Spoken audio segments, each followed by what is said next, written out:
Hello tout le monde, j'espère que vous allez bien. Aujourd'hui, j'ai décidé de faire une petite vidéo, une fois de plus, encore sur Londres. Les 5 attractions gratuites à ne pas rater absolument quand vous y passez, si vous avez le temps, bien sûr, parce qu'il y a des milliers de choses à faire à Londres et ceci n'est vraiment pas exhaustif. Mais voilà, moi, les 5 choses que, en tout cas, j'ai faites qui étaient gratuites et je vous les explique tout de suite. Alors, premièrement, la chose qui, pour moi, qui est vraiment à ne pas rater et qui est gratuite, c'est le Sky Garden. Le Sky Garden, je vous explique un peu, je vous mets un peu quelques photos dans mon Instagram. Et d'ailleurs, n'hésitez pas à me suivre, je vous le mets juste en dessous. N'hésitez pas, vous pouvez me suivre. Je mets quelques photos de tout, de mon quotidien, enfin, etc. Et quand je voyage, forcément, je poste beaucoup de photos, surtout Londres. Vous verrez qu'il y a pas mal de photos. À chaque fois que je fais un voyage, il y a quelques photos qui sont postées. Je vous explique, le Sky Garden, quand vous y allez, vous devez quand même réserver. Mais c'est totalement gratuit. Attention, c'est juste, le Sky Garden, c'est un grand gratte-ciel de 36 étages. Et alors, vous allez au 36e étage. Et c'est près de la Tamise et vous avez une vue de Londres de 360 degrés. Donc vous pouvez vous promener tout autour, faire le tour du dernier étage et tout est transparent, le plafond, les murs. Et vous voyez la vue magnifique de Londres, vous voyez le Big Ben au loin, vous voyez la Grande Roue, vous voyez des tas de choses. Et vous devez réserver par contre sur le site internet avant d'y aller et il faut au moins s'y prendre au moins 3 semaines avant pour réserver votre place parce que sinon vous n'avez pas accès. Vous devez imprimer une petite feuille, vous le mettez sur votre GSM, vous avez un QR code et quand vous rentrez, vous montrez votre feuille de réservation et on vous laissera rentrer. Et par contre, il y a des petites choses à savoir là-bas. Vous devez pas, enfin c'est un peu comme un aéroport, c'est quand même sécurisé. Avec le corona, le Covid, je ne sais pas comment cela fonctionne, mais voilà, vous devez réserver et les toilettes sont gratuites. Et en plus, le truc qui est très chouette, vous pouvez boire de super cocktails qui coûtent vachement cher. Moi, je vous avoue, j'en ai pas pris. Mais bon, la prochaine fois, j'y penserai. Et je vous mets quelques petites photos pour voir un peu le genre. Vraiment, c'est très stylé, très instagrammable. C'est magnifique. Seconde attraction qui n'est pas vraiment une attraction, mais je trouve ça super intéressant pour ceux qui aiment faire des photos très colorées, qui aiment bien Instagram. Et vraiment... c'est magnifique. Vous allez à Notting Hill qui est un super quartier magnifique. Vous avez le joli petit marché. Et en plus là-bas ça a été tourné le film Notting Hill, Coup de foudre à Notting Hill avec Julia Roberts et Hugh Grant. Et vous avez de magnifiques maisons, couleur rose pastel, jaune, etc. Vous pouvez prendre des photos. Enfin, ça fait quand même une petite attraction super sympa. Vous arrêtez à la station la plus proche et vous avez le marché et vous voyez une jolie maison très colorée. Je vous mets encore quelques photos de mon Instagram et c'est trop magnifique. En plus, c'est vraiment paisible. Je ne sais pas pourquoi, mais dans ce quartier-là, c'est très paisible.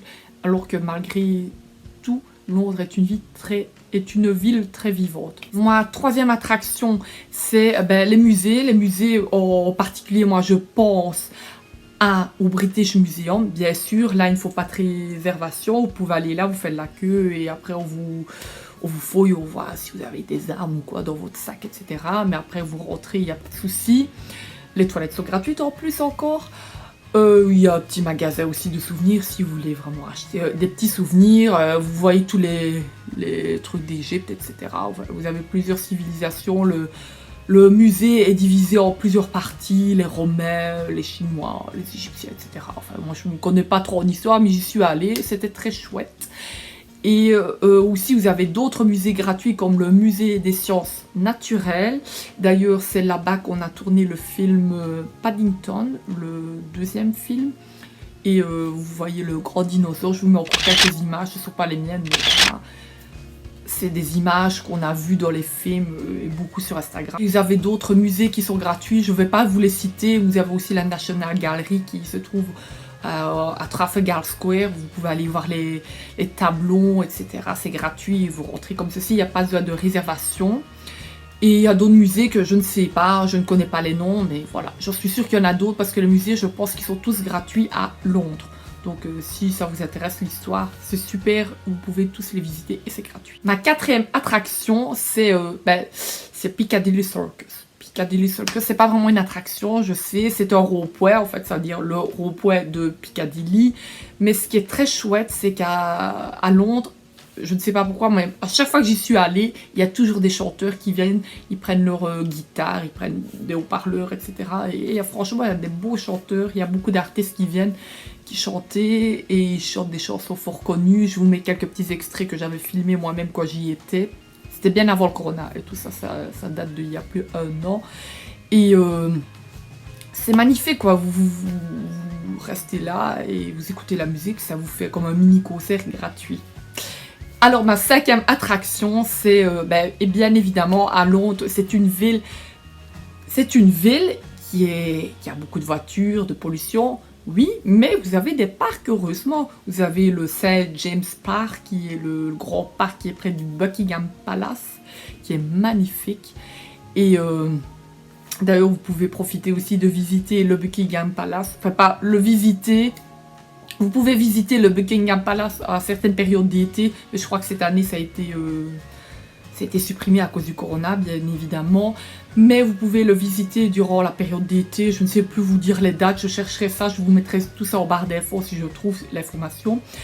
Et sinon, vous pouvez aussi aller voir la relève de la garde qui est à 11h, 11h30, si je me souviens bien. Vous allez devant le Buckingham Palace et vous voyez la relève de la garde, donc le changement d'équipe, on va dire, des messieurs avec les gros chapeaux, je ne sais même plus comment ça s'appelle, mais vous pouvez aller voir ça, ça vous fait 2 excursions, vous voyez le Buckingham Palace, puis vous faites un petit tour dans le parc, et vous allez voir les écureuils, vous pouvez aller leur donner à manger, enfin non, je ne sais pas si on peut leur donner à manger, enfin je n'en sais rien, je ne l'ai jamais fait en tout cas, et vous vous promenez, voilà. Voilà, c'est ici que se termine cette vidéo. J'espère qu'elle vous a plu, qu'elle vous a donné des petites idées lors de votre prochain voyage à Londres. Surtout si vous êtes fauché, ça fait quand même déjà quelques petites idées à faire. Et sur ce, je vais vous laisser, mais n'hésitez pas à liker la vidéo, à vous abonner à ma chaîne. Je ferai prochainement encore des vidéos quand je partirai à Londres. J'attends que la mise en quarantaine soit supprimée pour faire un beau petit voyage et je n'attends que ça. Et je ferai un vlog bien évidemment et j'essaierai de faire une autre vidéo encore pour apprendre. J'essaie toujours d'apprendre plus à Londres. À chaque fois que j'y vais, j'essaie toujours d'apprendre. Et si vous avez des questions pour des beaux plans, etc., n'hésitez pas, mettez-les dans les commentaires. N'hésitez pas aussi, comme je vous ai dit, de vous abonner à mon compte Instagram parce que je mets quand même des photos assez chouettes. Enfin, j'espère qu'elles sont chouettes. Mais n'hésitez pas. Et sinon, je vous laisse sur ce, et je vous dis à la prochaine, à bientôt, bye.